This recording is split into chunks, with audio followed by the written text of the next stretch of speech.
The second point I have to make, it's not only about the material support, it's also about having skin in the game or having some kind of a plan. I think Norwegian Prime Minister Jonas Gahr Støre put it quite well earlier when he said that we Europeans can't complain our way to the negotiating table.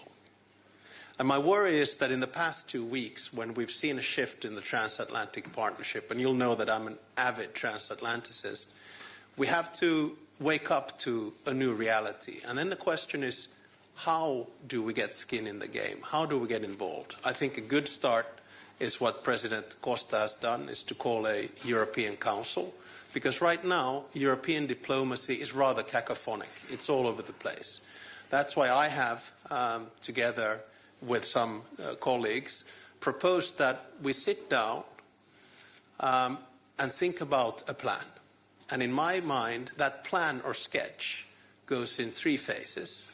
The first phase is the pre-negotiation. That's where we are right now. This is when we have to think really hard how we put more pressure on Russia and basically how we support Vladimir and Ukraine and what kind of security arrangements we have. And if I may, just as a side note, I'm getting a little bit frustrated about this debate on boots on the ground, because that sort of misses the whole point. That is that the strongest boots on the ground in the world right now are with Ukraine. They have the land forces. Then it's a question about which phase and how Europe will come to support Ukraine. In the air, in the sea, with reconnaissance, with intelligence, etc., etc. The second phase of the plan is when the ceasefire begins. And that's actually quite crucial, because that's when you start looking at the modalities and the agenda of the actual negotiations, and that's when you start looking at confidence-building measures.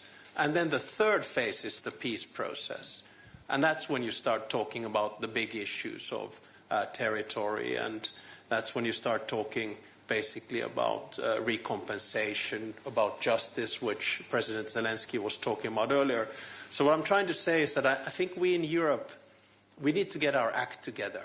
And in order to get an act together, you have to have a plan to the Americans, because if you don't have a plan to the Americans, you're not going to get involved in negotiations. And right now the negotiations are happening above our heads without any kind of a plan and strategy. That's why I think this meeting has been extremely important, and that's why I think that the next 2 weeks are crucial also about the future of European security.